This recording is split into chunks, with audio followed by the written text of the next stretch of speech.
Riley, get in out of the rain. We got video games to play. Okay, we got Pitfall and Pitfall 2. We are going to start with Pitfall today.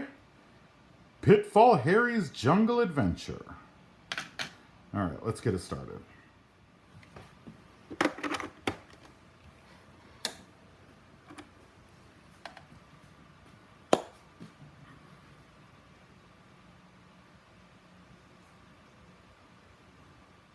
All right, so I'm playing this again on my Heavy Sixer. If you don't know, that's the first Atari model. It's the original equipment, and this is an original Pitfall cartridge on a classic color TV set. The picture is way better than what it looks like on my... I'm recording on an iPad Pro, and I don't know why it gets all pixelated like that, because the picture that I'm looking at is absolutely gorgeous. The colors are much richer, and it doesn't have all that pixelating thing going on. Not sure what that's about, but this is how we're going to play it, though. If you watch a lot of videos online, they'll just simply use an emulator and record it on screen, and while the picture and everything sounds good, the information that those people give is absolute garbage. I have never heard a proper, just simple rundown of Pitfall from Metal Jesus Rocks, Angry Video Game Nerd, none of them. No classic video gamer on the internet, on YouTube, seems to have a freaking clue what Pitfall's about. And so here I am. Here I am with my next video to explain what's going on, because if you weren't born then, you didn't play this then, you simply don't know what you're doing. And it's pretty frustrating to me watching these videos, as they give the most lame explanations of what's going on in these video games. Because there's more going on than what they think that there is. And how did you know this? Well, you knew this by grabbing the manual and reading it back in the day. You actually cracked that thing open, read through it, saw what you were supposed to do, and now you're playing it. Well, everyone nowadays just sticks the game in, and they think that they're so smart, but really, they're complete idiots, and it really frustrates me. So that's why I'm making this series of videos, of video games that people have no freaking clue on. E.T. was the last one, so now we're going to do Pitfall, and my next one will be Pitfall 2, but that'll probably be in a couple of days or so. But let's get started with Pitfall here. I think everyone kind of knows the general concept. You are Pitfall Harry. You're that little guy right there, and you run through the woods. You can either go that way or that way. And there is here's information that nobody else seems to know, other than anyone that lived during that time. There's 32 treasures. You have 20 minutes. You have 20 minutes to run through 256 screens to pick up 32 treasures. That's the point of Pitfall. That's why you start with 2,000 points. You know, when I hear people say, oh, you jump and run and you die after 3 times and that's the game, then why do they start you out with 2,000 points in 20 minutes? What's that about? This is what's going on. All right, so I'm going to show it to you. I'm going to hit reset, and we're off. My timer started. Oh, you know what I didn't do, though, is I don't have sound. I do want to get some of that sound in there. All right, and we're off. All right, so these logs you can go through. They'll take away points. As you can see, there is an above world path and there is an underground path. These two paths are different. Everything above ground is, like I say, you go through 256 screens. If you go below ground, when you travel through there, you will skip ahead 3 screens. All right. I think these alligators are kind of one of the more famous bits of it. Oh, rats. These alligators actually came from the intro of Heckle and Jekyll, if you remember that cartoon. It was about a couple of smart-ass magpies back in the 70s. All right, and we're off. And so the point is to pick up 32 treasures within 20 minutes. So already I am not, I am nowhere going to be close to a perfect score. The perfect score in this game is 114,000. I've actually never known anyone to even get close to that. So as you can see, what we're doing is we're traveling through a number of different fields. Or different, like, plays. There we go. And there's our first treasure. Points went up. And we're off. 31 more to go. So going underground, you can go underground, but as you can see, there's a scorpion down there. While you can jump over the scorpion is a very hard item to jump over. You gotta hit it with pretty good precision.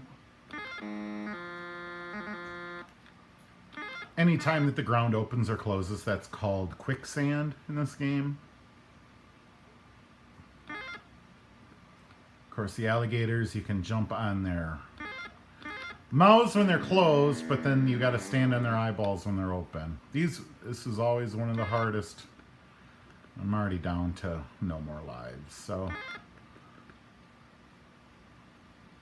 So David Crane is the developer of this game. He made it in 1979. Actually, I'm done. I'm going to reset this and we're going to go at it again.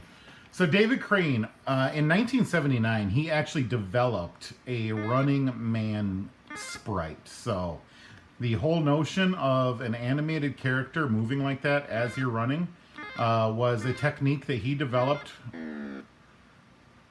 I believe he was at Atari in 1979. When him and some other developers went off and started Activision, though,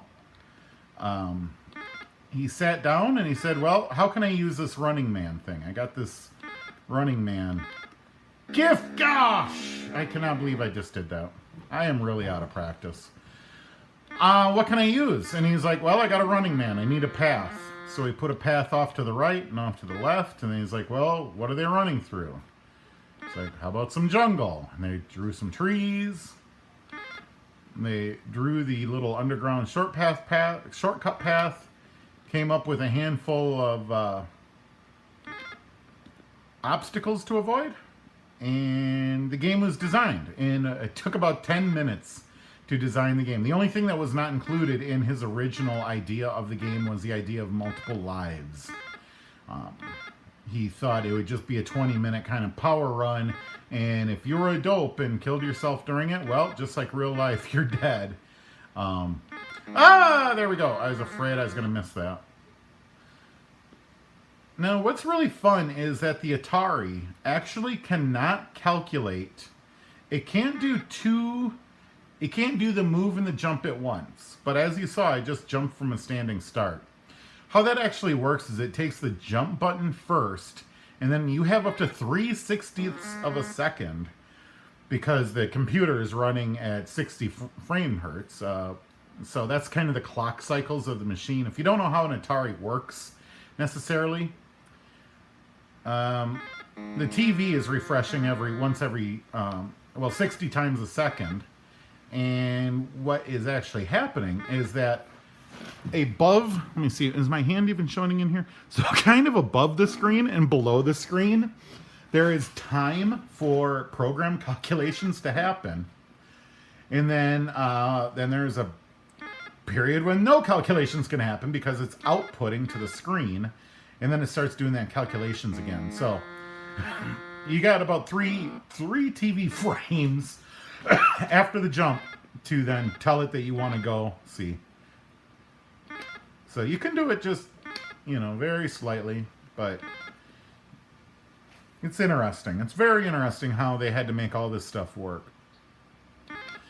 Like I say, the original game design didn't even include multiple lives.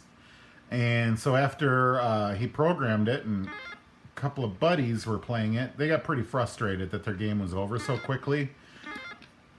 And they needed multiple lives. Unfortunately, because of how complicated this game is, I'm going to go into some of the stuff that David had to do to make this game work. It took him 2 weeks to implement multiple lives. You have to realize that this was a first generation Atari cartridge. You had 4K of space. You had 4,128 characters, I believe, to program this entire game into it. That includes graphics, that includes program logic, that includes points, that includes that flickering fire.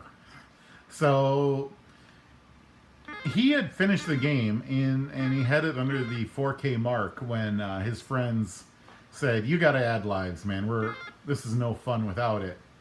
And it took him 2 weeks of going through the programming and basically combining other, just turning data sets into tables or somehow referencing RAM that would have the data in it. You know, he just had to kind of really incorporate a lot of programming tricks to get that size back down to give it the ability to even count multiple lives. So 2 weeks it took for that. It's funny, nowadays you could use Game Creator, and anyone with some basic graphic skills could probably put this game out in 2 weeks. It'd be pretty easy to recreate nowadays with modern tools, but that's because we have unlimited RAM and ROM available to us. It's pretty easy to program when you have all the space in the world. But when you're stuck at 4K, that becomes an art form. So, as you can see, I mean, I'm 5 minutes down, and what do I have now? 1 treasure? Well, you're not going to get to 32 treasures with just that. Son of a bitch. You're not going to get to 32 treasures going at this speed. And that's why, in there, accidentally slid off the end. Jinkies. Let me restart it. This world goes 254, because we're on 255 here, I believe. Or 256. How does the counting go on this? Well, it's 250 something, but it's an endless world. What's used is a polynomial counter. And so you get mostly a random looking 8-digit number. And the very first digit tells us what the background should look like. The second digit tells us what I think the trees look like. Oh no, the first digit is the underground to tell us what's going on there. The second 2 is to tell us what the trees are like. The third set of, I think, 3 characters then talk about what the pit type is, whether you got an alligator pit or a sand pit or a tar pit. And then the last bits are for the path. And I believe that's still like for the logs and whatnot, and that's how this goes. It starts with a seed number, and then there is, gosh, I cannot do that jump. There is a seed number that starts in this polynomial counter, and then there is a very simple math formula that happens to it, and it outputs what looks like a random number. But in reality, it tells you what your next screen's going to look like. And what's cool about that is that it's replicatable. This is the exact same process that River Raid used to store all of its levels. So if you're wondering, how did they store all of these levels on this cartridge? Well, they stored how to program a level, and then they used a seed counter to then just kind of tell you what the next one is. This game is credited with kind of inventing the platformer too. The side-scrolling platform, although you're not side-scrolling, you know, you run in one side and you're off the other. So, all right, well, here we are at our first gold piece. And I tell you, I think I'm going to hit the bottom and see if I can skip ahead, because I know that if, 3 more minutes are running this way, and I didn't get another treasure. So there's no sense in running on top if I don't have to. So I'm going to take off through here and hopefully get to the bottom. Oh, I just want to talk to you about one more thing. Do you see that swinging rope vine? I mean, that swinging rope vine even has like some momentum to it and some speed. It's a pretty good animation. And how that works is within an Atari, there is an element that programmers can use called a ball. And pretty simple. A lot of games use balls, or they fired bullets or something like that. And they all used this same kind of 1-bit character that you can program into the system. What David Crane did, though, is he took that one ball system, or that one bit ball, and for each row that is outputted by the screen. Now remember, this thing is still outputting, but it's still doing programming, because I said the programming can happen above and below what you actually see, but you can even do programming while it's on screen for some things. Here we go. We're going to go down here. So I just pull down right there, and we're off. It's shortcut time. What he does, though, is he recalculates the position of the ball between every line, and it comes out to be that long, straight rope that you see with that nice fluid movement on it. And that's one bit and a tiny little math formula. Guys say this was really back in the day when programming was an art, because RAM space was so limited for programmers that they really had to think about what tricks that they could use built into the system to get over these over the technical restriction of such. Are you kidding me? All right, well, I do know now that shortcut is not a good shortcut. It was a really big thing back in the day to just draw out. You would draw out all the maps, or each level as you came to it, and figure out the best path for little Pitfall Harry there. Obviously, this is not the good way to go. But I mean, as you can see, like, none of the challenges here are unfair. There's no cheap deaths in this. I knew absolutely every jump. I tried to make every jump and I failed it. So that's been 3 games. And as you can see, I haven't even gotten anywhere close to 32 treasures in 20 minutes. Not even close to the perfect score. But that is what you do. I mean, the game ends when you either find all the treasures, your time runs out, or you die 3 times. And that's the only way I've ever ended the game, besides purposely just staying in one place for 20 minutes. I've never actually collected all 32 treasures. So what's really cool is that back in the day, Activision really loved their fans, and they showed appreciation if their fans loved them. And how else do you show love for your favorite game company? By getting high scores, of course. So Activision back in the day, they had a program where you could take pictures, just a standard, you'd snap a picture, get it developed. They had an address in their cartridges and in the manual, and they would advertise. And for a Pitfall, if you sent in a photo of at least 20,000 points, they would send you the Pitfall Harry Explorer patch. So you could show off your kind of geek pride if you had that Pitfall Harry Explorer patch.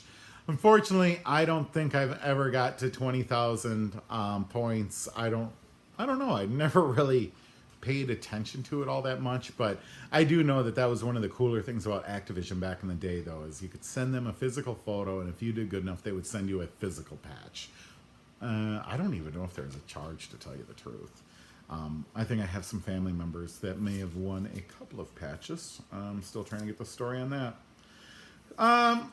What's really funny, though, about Pitfall, and what kind of makes it stand out from a lot of games, though, is that it can be a long game. If you're skilled, which you should be. I mean, you got 20 minutes. You should practice and make all those jumps and learn how to do it good. Take your time, map it out, figure out how to get through it. There's only 256 screens to run through and grab 32 treasures from. But yeah, it's a good game. It's a good game. It's a challenging game. It's a game with some depth. It isn't just running through random screens, which is what all of the other YouTube video game dorks think it is. There's a mission. There's set quantities. David Crane didn't do all this work to be crapped on 40 years later, folks. All right. Pitfall, it's not that hard to understand. Why is it? I get so frantic. I can't even. These people. All right. Well, I think that's about all I got for Pitfall. I'm gonna get some practice in though on Pitfall 2. The game's a little bit longer. It's gonna be a little bit more to go through. Just one more thing. Pitfall on the Atari. Like I say, it started out as the original side scroller, even though it's not scrolling. But it also stood out as the first game, or one of the first games that was meant to be played on Atari for more than a couple minutes at a time. The only place you could play video games back in the day were arcades, where they originally had pinball, and then Pong went in there, and then a variety of video games went in. And they were all kind of points-based, and they were meant to eat quarters. They were meant to be kind of high points based, and they were meant to be fairly quick to get another quarter out of your pocket and into that machine. Pitfall, on the other hand, one play can last up to 20 minutes, and if you're good at it, and if you're doing runs at it and trying to get all those treasures, I assume some people were playing it to that 20-minute max a lot. I'm not skilled enough to do that, unfortunately. But this game stands out, and that's why it was kind of an oddball back in the day, just because it could last quite a while, and you had that timer. And I mean, I've seen people's timers go down to 5, 4, 3, 2. Almost. No, I've never actually seen anyone run it out though, but I have seen it down in there. And they were nowhere close to getting the treasures either. You just, unless you're really skilled, you got to take time, especially on those damn alligators. That was the toughest then, and it's still the toughest now, is the alligator levels. There we go. Pitfall.